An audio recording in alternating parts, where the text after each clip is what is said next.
আমি চম্পা না চামেলি, আমি টক ইমলি ইমলি ইমলি। রাহুল, এইসব কি হচ্ছে? কিচ্ছু হয়নি, সবে তো শুরু, খেলা তো এখনো বাকি আছে। খেলা? মানে তুমি কিসব কথা বলছো? এই যে আমি এত হট সেজে তোমার সামনে এসে দাঁড়ালাম, এবার তুমি আমার একটা শার্ট পরে চলে আসো, তারপর তো হবে আসল খেলা। এইসব এইসব তুমি কি বলছো রাহুল? আমরা আবার কবে থেকে এইসব আলতু ফালতু খেলা শুরু করলাম বলো? কেন?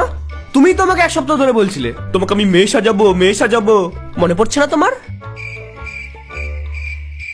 আর তাই জন্য আমি স্পেশালি তোমার এই ড্রেসটা পরে পূজা সেজে চলে এসেছি। আর এখন যখন আমি মেয়ে সেজে চলে এসেছি তখন তুমি পাল্টি মারছো। দেখো পূজা, আমি কিছু জানি না, আমি যেরকম মেয়েদের ড্রেস পরে তোমার সামনে এসে দাঁড়িয়ে গেছি, এখন তুমিও যাও, গিয়ে আমার শার্ট প্যান্ট পরে আমার সামনে চলে আসো। আর তারপরেই তো হবে আসল রোম্যান্স। রাহুল, তুমি মনে হয় ঘুমের ঘরে স্বপ্ন দেখছো। আমি এসব কথা বলতেই পারি না। আমরা তো খুব আদর্শ স্বামী স্ত্রী, তাই না? আর 5 জন কাপলদের মতো। আদর্শ স্বামী স্ত্রী? কোন দিন তুমি আদর্শ স্ত্রী হওয়ার দায়িত্ব পালন করেছো? হ্যাঁ, এই তোমার এই উদ্ভট আবদার গুলো চক্করে না আমাকে মাঝে মাঝে কিছু সেটা তোমার মনোরঞ্জন করতে হয়। এই তো কদিন আগেই তুমি আমার মাথায় ঝুটি বাঁধিয়ে গোল করে কাজলে টিপ পরিয়েছিলে, কি না আমাকে বাচ্চা সাজতে হবে, আবার একটা ফিটিং বোতল নিয়ে এসেছিলে, তার উপর ওটাতে করে আমাকে দুধও খাইয়েছো। না, শুধু দুধ খেলে হবে না, তার উপরে আবার এরকম চকাত চকাত করে সাউন্ডও করতে হবে। তাও তো আমার 14 পুরুষের ভাগ্য ভালো যে তুমি আজকে আমাকে মেয়ে সেজে আসতে বলেছো। দেখা গেল যে পরের দিন তোমার মাথায় এমন ভূত চাপলো, তুমি আমাকে বললে রাহুল যাও কুত্তা সেজে আসো। তখন তখন আমি কি করব? তখন তো আমাকে তোমার সামনে এসে এরকম ল্যাজনারি নিয়ে ভাগও করতে হবে। আরে কি প্রবলেম, গলা খারাপ? কি গলায় ব্যাং ঢুকেছে? এই দেখো পূজা, আমি আর কিছু শুনতে চাই না, তুমি তাড়াতাড়ি চেঞ্জ করে বাইরে আসো।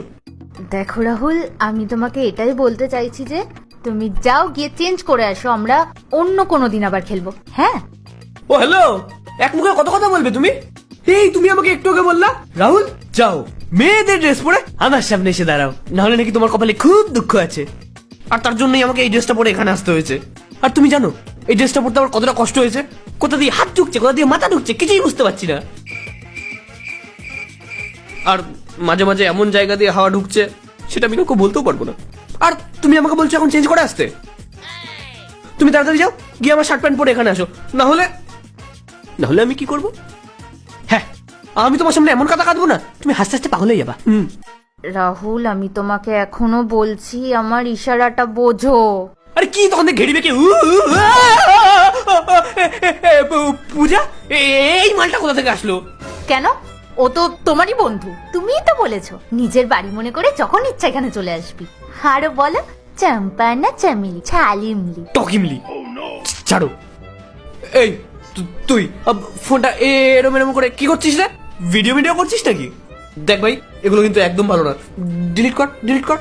না মনা, এটা তো ডিলিট হবে না, এটা তো কলেজের গ্রুপে পোস্ট করব, তারপর সবাই দেখবে আর মজা নেবে।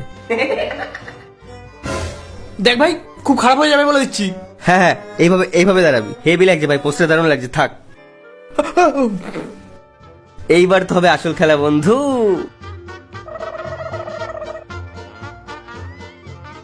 ভাই তুই কেন আসলি আমার বাড়িতে?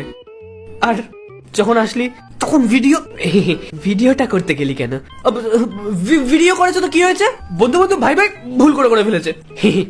মানটা শোনা, আমার ভিডিওটা ডিলিট করে দে। না শোনা, তুমি আমার পায়ে পড়ো আর চুমুই খাও, ভিডিও তো ডিলিট হচ্ছে না। তোকে তো আর তুমি এই উল্লুকটা আমাদের সোফা এসে ঘাটি গেড়েছে, সেটা তুমি আমাকে একবার বলবে না? আরে আমি তো তোমাকে প্রথম থেকে ইশারা করছিলাম। এবার যদি তোমার ঘটে বুদ্ধি না থাকে তাহলে আমার কি দোষ?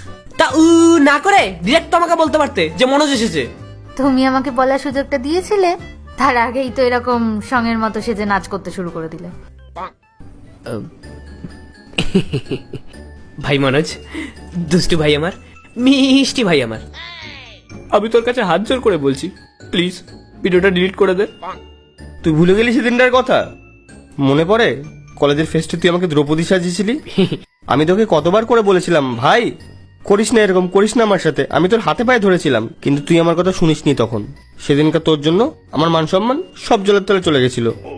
সবাই কত হাসাহাসি করছিল আমাকে দেখে, এমনকি আমার ক্রাশও তো আমাকে দেখে হাসাহাসি করছিল। আমি কোনোদিনও ভুলবো না ওটা। কিন্তু আজকে আমার দিন এসছে, আমি আমার প্রতিশোধ ঠিক নেব। আরে ভাই, সেটাও সেই কলেজের কথা, মজায় মজায় হয়ে গেছিল, আর তুই এখনো সেটা নিয়ে পড়ে আছিস। দেখ ভাই, এখন তো আমরা যে যার লাইফে সেটেল হয়ে গেছি, বল। আর এমনি তো ওই মেয়েটা তো তোকে পাত্তাও দিত না। না, আমি বলতে চাইছি যে তুই ওর থেকে অনেক ভালো মেয়ে ডিজার্ভ করিস। ভাই, ভিডিওটা ডিলিট করে দে না। ভিডিও তো ভাই ডিলিট হবে না।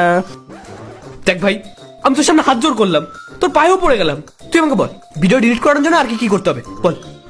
আমি সব করতে রাজি আছি, এমনকি তুই যা চাইবি আমি তাই দেবো। কি ফিরিয়ে দেওয়ার কথা বলছিস তুই? যদি ফিরিয়ে দিতেই হয় তাহলে আবার সেই দিনগুলো ফিরিয়ে দে, সেই সময়টা ফিরিয়ে দে যখন আমাকে লোকলজ্জার ভয়ে মাস্ক পরে কলেজে যেতে হতো। তখন আমাকে সবাই মনোজ না, দ্রৌপদী এরকম ভাবে টোন কাটতো। বল, পারবি? পারবি সেই দিনগুলো ফিরিয়ে দিতে? প্রসেনজিৎ চ্যাটার্জি মানে বোম্বাদা। কি বুম্বাদা, এখানে কি দামসারাস খেলা চলছে নাকি? আরে বলো না ওকে ডিলিট করতে, বলো না। দাদা দাদা আপনি এরকম কেন করছেন বলুন? আরে বন্ধুদের মধ্যে তো এরকম টুকটাক ইয়ার কি হতেই থাকে, আপনি কেন সিরিয়াসলি নিচ্ছেন? এগুলো সিরিয়াসলি নিয়ে চলে বলুন? আপনি এক কাজ করুন, ভিডিওটা ডিলিট করে দিন। ঠিক আছে বৌদি, তুমি যখন বলছো। এই ধরো ধরো, ডিলিট কর, ভিডিওটা ডিলিট করো। তোকে তো আজকে। দাদা পাসওয়ার্ডটা কি? হে হে পাসওয়ার্ড তো আমি বলবো না।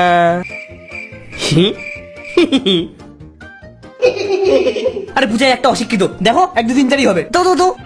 বৌদি বৌদি বৌদি প্লিজ, গ্যালারিতে যেও না বৌদি, এরকম করো না বৌদি, ফোনটা দিয়ে দাও বৌদি।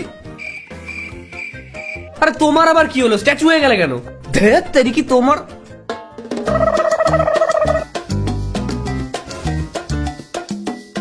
হ্যাঁ, এ তো তুই রে। এই দেখ স্নেহা, একদম পুরো ফুলকলি, কচি কলি।